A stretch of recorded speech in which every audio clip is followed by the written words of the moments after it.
आज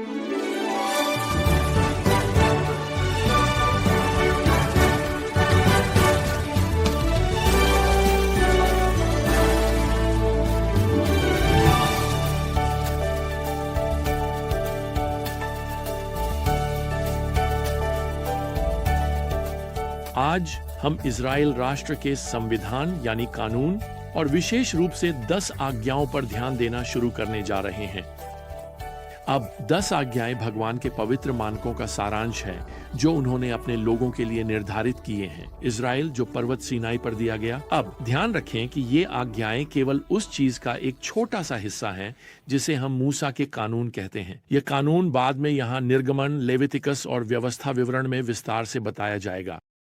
मूसा का कानून इस्राएल के जीवन के सभी पहलुओं के लिए नैतिक, सामाजिक और धार्मिक रूप से नियमों को शामिल करता है। और सच कहूं, अगर आप सोचने की क्षमता का उपयोग कर रहे हैं तो आप जल्दी ही इसे पहचान लेंगे। मूसा का कानून विश्वासियों पर लागू नहीं होता। आज आखिरकार हम जानवरों की बलि नहीं दे रहे हैं या अपने माता पिता को गाली देने या शब्बात को छोड़ने के लिए लोगों को सजा नहीं दे रहे हैं। तो स्वाभाविक रूप से सवाल उठता है कि आज के ईसाई कानून से कैसे संबंधित हैं। नए नियम में रोमियो 6:14 में यह स्पष्ट किया गया है कि हम कानून के अधीन नहीं हैं, बल्कि अनुग्रह के अधीन हैं। कानून इज़राइल को राष्ट्रीय जीवन को नियंत्रित करने और पाप को रोकने के लिए दिया गया था। यह कानून इस व्यवस्था में चर्च को नहीं दिया गया था। यह अस्थायी था। इसका उद्देश्य लोगों को उस समय उनके पाप के बारे में जागरूक करना और अंततः उन्हें एकमात्र ऐसे व्यक्ति की ओर निर्देशित करना था जो उन्हें बचा सकता था, आने वाले मसीह की ओर। क्या इसका मतलब यह है कि 10 आज्ञाएं और मूसा का कानून आज हमारे लिए कोई प्रासंगिकता नहीं रखते? ओह नहीं, सभी शास्त्र हमारे लिए लाभकारी हैं, जैसा कि प्रेरित पौलुस ने लिखा। वास्तव में कुछ मामलों में मूसा का कानून ऐसे अपरिवर्तनीय नैतिक सिद्धांतों को शामिल करता है जो आज भी उतने ही सत्य हैं जितने कि कानून के दिनों में थे। अन्य कानून, जिसमें शब्बात का कानून, आहार संबंधी कानून शामिल हैं, ये विशेष रूप से इज़राइल को एक अस्थायी अवधि के लिए दिए गए थे। जैसा कि हम देखेंगे, 10 आज्ञाओं में से 9 ने शाश्वत नैतिक सिद्धांतों को व्यक्त किया है और ये नए नियम की शास्त्रों में दोहराए गए हैं। शब्बात का पालन एक ऐसा कानून है जो स्पष्ट रूप से नए नियम में ईसाइयों के लिए दोहराया नहीं गया है। लेकिन बात यह है, कानून इज़राइल को यह दिखाने के लिए दिया गया था कि वे कानून तोड़ने वाले पापी हैं जिन्हें एक उद्धारक की आवश्यकता है। और वही सिद्धांत आज हमारे लिए भी सही है। हम सभी भगवान के पवित्र मानकों से नीचे गिर चुके हैं। हमें क्यों एक उद्धारक की आवश्यकता है, हमें मुक्त करने के लिए। अब यहां निर्गमन अध्याय 20 के पद 2 में हम भगवान को कहते हुए सुनते हैं, मैं हूं भगवान, आपका भगवान, जिसने आपको मिस्र से, तास्ता के घर से निकाला। अब यह भगवान के अनुग्रह का एक बयान है। यह कहते ही भगवान अपने सभी लोगों को 10 आज्ञाएं देते हैं।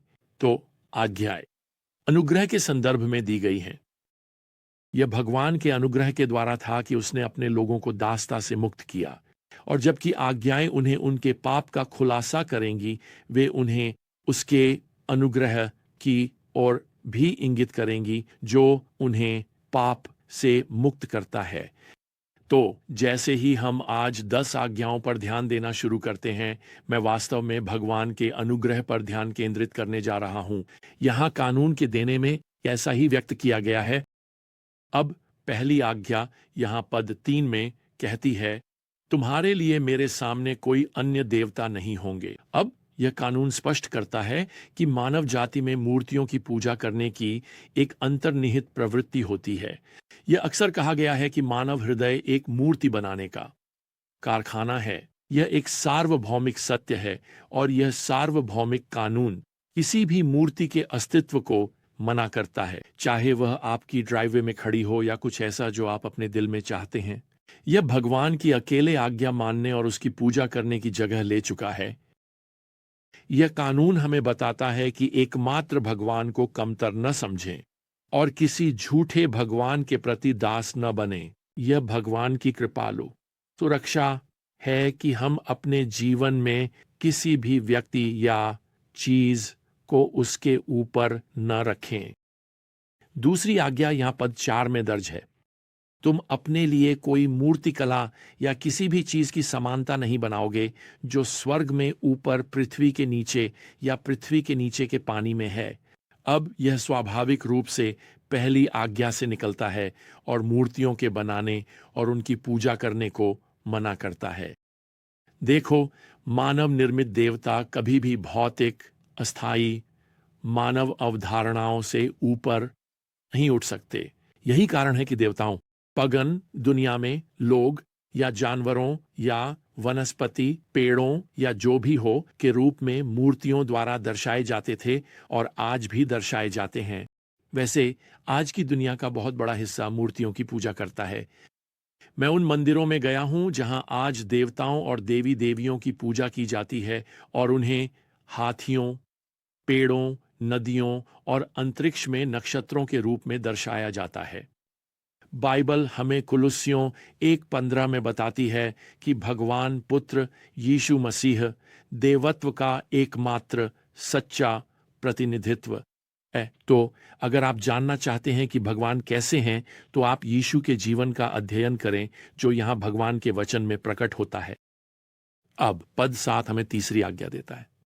तुम अपने भगवान यहोवा का नाम व्यर्थ में नहीं लोगे, क्योंकि यहोवा उसे निर्दोष नहीं ठहराएगा जो उसके नाम को व्यर्थ में लेता है। अब आमतौर पर हम सोचते हैं कि इसका मतलब है कि हमें भगवान के नाम का उपयोग अश्लीलता या गाली देने के तरीके में नहीं करना चाहिए। यह निश्चित रूप से इस तरह की अपमानजनकता को शामिल करता है। और मुझे बताना है, जब भी मैं किसी को भगवान या यीशु का नाम अपशब्दों में लेते हुए सुनता हूं, मुझे हर बार सिहरन होती है। मैं अक्सर सोचता हूं, ओ कन्फ्यूशियस, वे नहीं कहते, वे कहते हैं ओ यीशु। ये मुझे सिहरन देता है। लेकिन यहां व्यर्थ का मतलब है खाली या असत्य। भगवान के नाम को व्यर्थ में लेना शामिल है। हम जो कुछ भी करते हैं जो भगवान के नाम, उनके चरित्र और जो वह दर्शाते हैं पर अपमान आता है। दूसरे शब्दों में, आप वास्तव में भगवान के नाम को व्यर्थ में ले सकते हैं जब आप एक कपटी की तरह जीवन जीते हैं। यह कहना कि आप एक ईसाई हैं, मसीह के अनुयायी हैं, और फिर अपने जीवन को इस तरह जीना कि अनुत्पादित लोग आपको उनके समान देखें, यह उनके लिए कोई अंतर नहीं है। खैर, यह मसीह के नाम का अपमान करना है। तो हमारे जीवन, साथ ही हमारे होंठ, हमारे शब्दों को एक सच्चे सम्मान को प्रदर्शित करना चाहिए। हमारे सच्चे और जीवित भगवान के प्रति सम्मान। इस कानून में भगवान की कृपा यह है कि यह न केवल भगवान की प्रतिष्ठा की रक्षा करती है, बल्कि ये हमारे अपने इंटीग्रिटी और भगवान के लिए हमारे गवाह को भी कृपालुता से संरक्षित करती है जब हम अपने जीवन जीते हैं। अब चलिए हम यहाँ पद 8 में चौथी आज्ञा पर चलते हैं। सप्ताह का दिन याद रखें ताकि इसे पवित्र रखा जा सके। 6 दिन आप श्रम करेंगे और अपना सारा काम करेंगे, लेकिन 7वां दिन आपके भगवान यहोवा के लिए विश्राम का दिन है। इस दिन आप कोई काम नहीं करेंगे। पुराना नियम यह स्पष्ट रूप से बताता है कि यह इज़राइल के लिए एक बहुत महत्वपूर्ण आज्ञा है। यह नए नियम की शिक्षाओं में चर्च के लिए दोहराया नहीं गया है। ईमानदारी से कहूं तो विश्राम का दिन एक भविष्यवाणी चित्र था। यह आने वाले मसीह की वास्तविकता का एक छाया था, जिसे नए नियम में हमारे विश्राम के रूप में वर्णित किया गया है। दूसरे शब्दों में, यीशु हमें केवल विश्राम नहीं देते, यीशु हमारा विश्राम। तो आज के विश्वासियों को विश्राम का दिन मनाने की आवश्यकता नहीं है, जो कि निश्चित रूप से शनिवार था। यह नए नियम में ईसाइयों से कभी नहीं कहा गया। वास्तव में जब आप प्रेरितों के काम अध्याय 20 तक पहुंचते हैं, तो विश्वासियों ने शनिवार के विश्राम को रविवार के विश्राम या रविवार की पूजा के लिए अलग कर दिया है। इसका मतलब यह नहीं है कि विश्राम की आज्ञा में एक महत्वपूर्ण सिद्धांत नहीं है। यह भगवान की अपनी रचना है। 6 दिनों के काम और 1 दिन के विश्राम का साप्ताहिक पैटर्न, साप्ताहिक विश्राम की आवश्यकता और भगवान की पूजा के लिए साप्ताहिक समर्पण को दर्शाता है। वैसे यह चौथी आज्ञा पहले 3 आज्ञाओं से पूरी तरह से निकलती है। अगर आप अपने दिन काम करते हुए भगवान के बारे में कोई विचार नहीं करते हैं, अगर आप कभी भगवान की पूजा नहीं करते, तो आपका काम और आपके काम से मिलने वाला पैसा आसानी से मूर्तियों में बदल सकता है। आप देखिए, इन आज्ञाओं में निहित भगवान की कृपा स्पष्ट रूप से यह दर्शाती है कि भगवान चाहते हैं कि हम उन चीजों पर ध्यान केंद्रित करें जो सबसे महत्वपूर्ण हैं। हम उसकी पूजा करने से शुरू करते हैं। हम पैसे, काम के लिए गुलाम बनने से बचते हैं। हम विश्राम, पूजा के सिद्धांतों के लिए जगह बनाते हैं। और यह सब भगवान की केवल पहले 4 आज्ञाओं में बंधा हुआ है। ये तो कृपा के शब्द हैं, है ना? तो इसके साथ आज के लिए हमारे पास समय खत्म हो गया है। अगली बार तक प्रभु यीशु मसीह की कृपा आपके साथ रहे और भगवान का प्रेम और पवित्र आत्मा की संगति आप सभी के साथ रहे। आमीन।